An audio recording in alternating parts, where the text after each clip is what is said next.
Hello guys, good morning. आप सभी को मेरा प्यार भरा प्रणाम। आशा करते हैं कि आप सभी लोग स्वस्थ होंगे, मस्त होंगे। हम भी एकदम स्वस्थ हैं, मस्त हैं। और आज मेरी ब्लॉगिंग की शुरुआत हो रही है सुबह के 11 बजे से। और आज मेरा एक पर्सनली टॉपिक पे वीडियो बना रही हूँ। तो आज का टॉपिक मेरा ये है कि मतलब मेरी जॉब को लेके लोगों के बहुत सारे क्वेश्चन हैं जो कि कमेंट में तो नहीं पूछते हैं, तो पर्सनली तो बहुत लोग पूछते हैं। तो लोगों के सवाल ये हैं कि तेरी जॉब लग गई है तो तू ज्वाइनिंग क्यों नहीं की, तूने जॉब पे क्यों नहीं जाती, तू ज्वाइनिंग लेटर तो मिल गया है तुझे, उसके बाद भी जॉब पे क्यों नहीं जाती है तू, है ना। तो इसी पे मैंने सोचा कि क्यों ना मैं वीडियो बना दूँ। लोगों के बहुत सारे डाउट्स होते हैं, क्लियर होने चाहिए, है ना।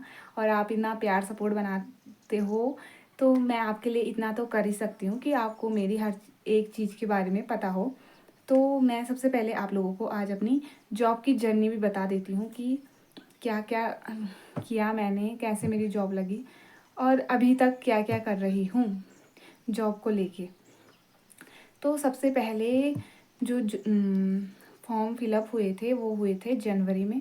जनवरी लास्ट में 20 या 22 तारीख से स्टार्ट हो गए थे फॉर्म भरने, जो कि बाद में उनकी डेट बढ़ा भी दी गई थी। तो फरवरी 10 तारीख तक फॉर्म ही भरे जा रहे थे। तो मैंने स्टार्टिंग में तो मैंने फॉर्म नहीं भरा, मतलब मेरा कोई मन नहीं था। पर फिर मुझे लगा कि मैं कुछ कर भी नहीं रही हूँ, घर पे ऐसे ही रहती हूँ। उस टाइम पे मैं शायद रामनगर थी, तो मैं वहीं थी, हाँ। उस टाइम पे ही खुल गए थे। तो मेरा कंप्यूटर भी कंप्लीट हो गया था जनवरी में, तो मैं घर आने ही वाली थी। तो उसके बाद ये था कि अब तो जॉब करनी ही है भाई। अब तो तूने सब कुछ कर लिया, कॉलेज भी कर लिया, कंप्यूटर भी सीख लिया, अब तो जॉब करनी है। तो एक होता है ना, मतलब घर वालों ने तो कोई प्रेशर नहीं किया और ना वो अभी तक करते हैं। मतलब वो बोलते हैं कि तू बस पढ़, तुझे दो जो करना है कर, हम तुझे पूरा सपोर्ट करेंगे। तो फिर भी मुझे अंदर से हो गया था यार कि अब मुझे मतलब कमाना कब है, मैंने करना ही है। तो तब ये हो गया था। हाँ, तो मैंने स्टार्टिंग में फॉर्म फिलअप नहीं किया। फिर बाद में मैंने सोचा कि यार क्यों ना मैं भर लूँ क्या।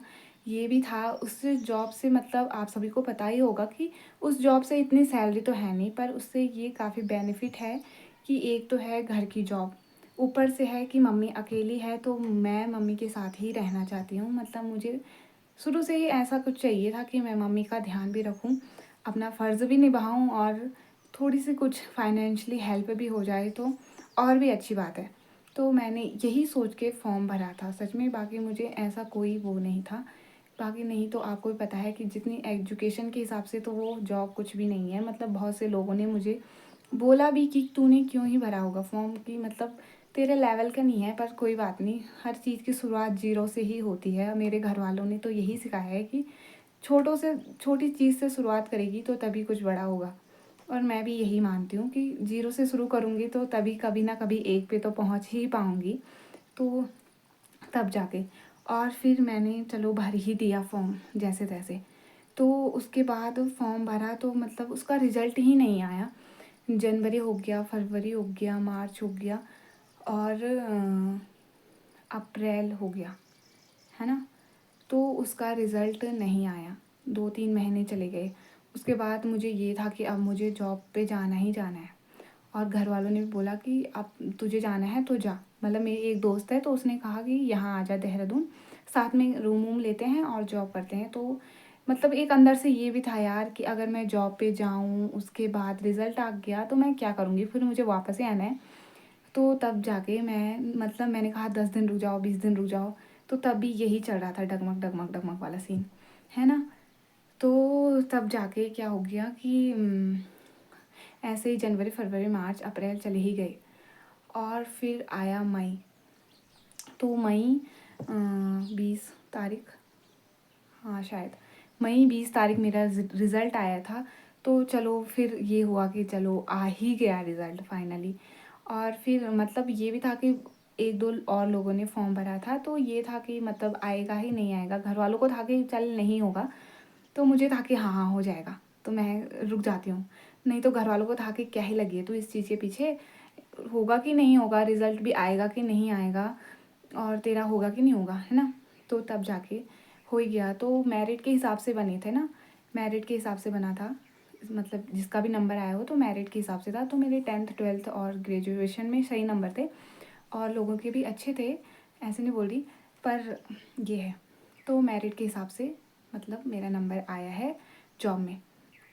तो उसके बाद चलो जैसे तैसे करके रिज़ल्ट तो आ ही गया।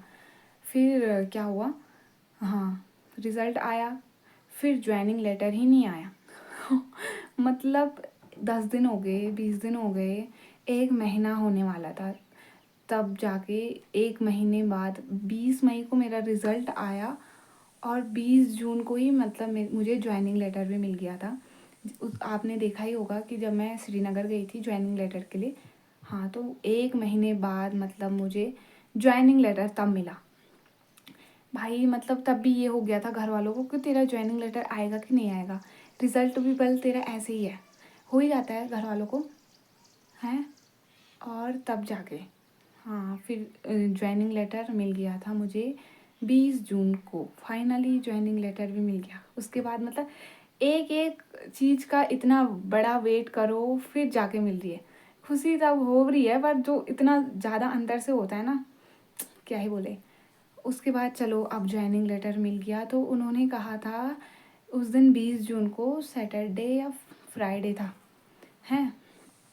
तो उन्होंने कहा था कि तुम मंडे को आ जाना बेरुख हाल में, और डॉक्यूमेंट वेरिफिकेशन वहीं होगा, है ना। तो तब जाके मतलब एक लास्ट वो ही रह गया था, लास्ट स्टेप अब डॉक्यूमेंट वेरिफिकेशन ही रह गया था। तो जैसे ही हमने मंडे को जाना था, वैसे ही 21 जून से ना आचार संहिता लग गई। तो आचार संहिता लग गई, तो आप सभी को पता है कि जब तक आचार संहिता में इलेक्शन ख़त्म नहीं हो जाते, उनके रिज़ल्ट नहीं आ जाते, तब तक आचार संहिता नियमावली नहीं हटती है। तो फिर क्या क्या डॉक्यूमेंट वेरिफिकेशन के लिए नहीं गए। और 21 जून से मतलब अभी तक आज हो गई है, आपको पता ही है कि आज 31 जुलाई हो गई। तो 21 जून से 31 जुलाई तक अभी भी हम वेट कर रहे हैं कि कब इलेक्शन होंगे, कब उनके रिज़ल्ट आएंगे, कब आचार संहिता हटेगी, फिर कब हमें ज्वाइन डॉक्यूमेंट वेरिफिकेशन होगा, फिर हम ज्वाइनिंग करेंगे। तो यही कारण है कि मेरी अभी तक ज्वाइनिंग नहीं हुई है और मैं जॉब पे नहीं जा रही हूँ। तो मतलब इतना भी आसान नहीं है, किसी चीज़ को पाना आसानी से नहीं मिलता, है ना। ये बात तो पक्की है भाई कि कुछ भी चीज़ आसानी से नहीं मिलती है। तो चलो जैसे कि ये मेरिट के हिसाब से बना था, तो उससे ज़्यादा हमने वेट भी कर लिया। अगर पेपर दे के भी होता तो इतना वेट नहीं करना पड़ता। तो तब जाके अभी भी हम वेट ही कर रहे हैं कि कब तेरी ज्वाइनिंग होगी। और घर मतलब अगर मैं उस टाइम पे माना जाए कि जनवरी फरवरी के टाइम पे चली जाती देहरादून, और अगर वहाँ 10,000 भी होती ना मेरी सैलरी, तो अब तक मैं 50-60 हज़ार रुपये कमा लेती। तो ये भी है। और बाकी क्या ही बोले, मतलब कि इतना आसान नहीं है, और मैंने बहुत वेट कर लिया इस जॉब के लिए, और घर वालों ने मेरे से ज़्यादा कर लिया। उन्हें लगता है कि चल रहने दे तू। तो मतलब पहले से ही अब ये हो गया है कि घर वालों ने बोला कि तूने ऐसे ऐसे ही पड़ गई तू इस चक्करों में।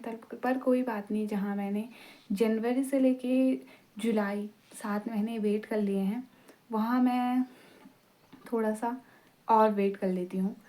तो यही कारण है कि मैं अभी तक जॉब पे नहीं गई।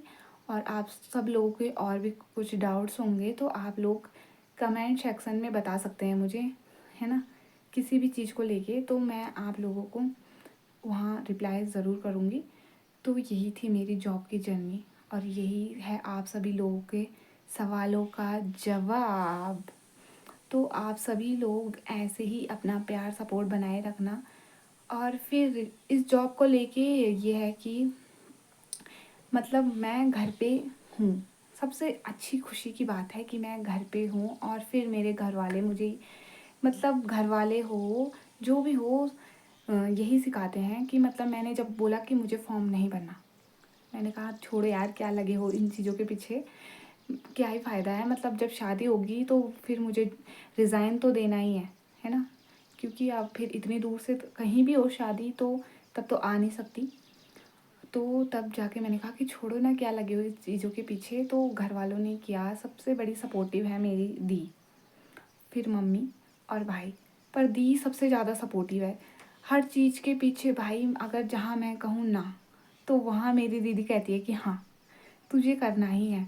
तो अगर मैं आज यूट्यूब बना रही हूँ, यूट्यूब चैनल पे इतना कुछ भी कर रही हूँ, तो उसके पीछे है मेरी दी। मतलब सबसे ज़्यादा सपोर्टिव है मेरी दीदी। दी की ही वजह से मैं यहाँ पहुँची हूँ। वहाँ भी मैं मतलब दी ने कहा कि कुछ भी शुरुआत हो तो ज़ीरो से ही शुरू होता है। मम्मी भी बोलती है कि किसी भी चीज़ की शुरुआत होती है जो ज़ीरो से ही होती है। जिसने ज़ीरो पर शुरू कर दिया उसका एक ना एक भी कभी ना कभी ज़रूर आएगा। तो इसीलिए मैंने कहा कि चल तू इतना बोल रही है। उसी टाइम पे मैं वहीं थी, कहाँ बता तो दिया आपको, रामनगर थी ना, तो दी भी थी वहाँ। तो दीदी ने ही कहा कि तू कर तो सही। तो सबसे ज़्यादा सपोर्टिव है दी। और दी ने कहा कि ज़ीरो से शुरू तो कर तू, किसी चीज़ की शुरुआत हो गई तो उसके बाद कुछ ना कुछ हो ही जाएगा। तो तब जाके मैंने मतलब दी के कहने पे ही किया है। और यूट्यूब को लेके भी दी ही करती है कि आज तूने वीडियो नहीं डाला, कुछ तो डाल, कुछ तो बना। तो यही है मेरे, जितने भी हूँ, कामयाब हूँ नहीं हूँ, सब इसके पीछे हाथ मेरी दीदी का ही है। तो थैंक यू दीदी।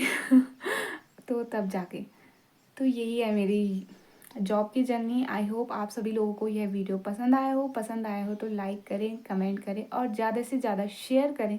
सब्सक्राइब करना ना भूलें और अपना प्यार सपोर्ट ऐसे ही बनाए रखना, ताकि मैं यूट्यूब में भी ज़ीरो शुरुआत कर सकूं और कभी ना कभी एक पे ज़रूर पहुंचूं।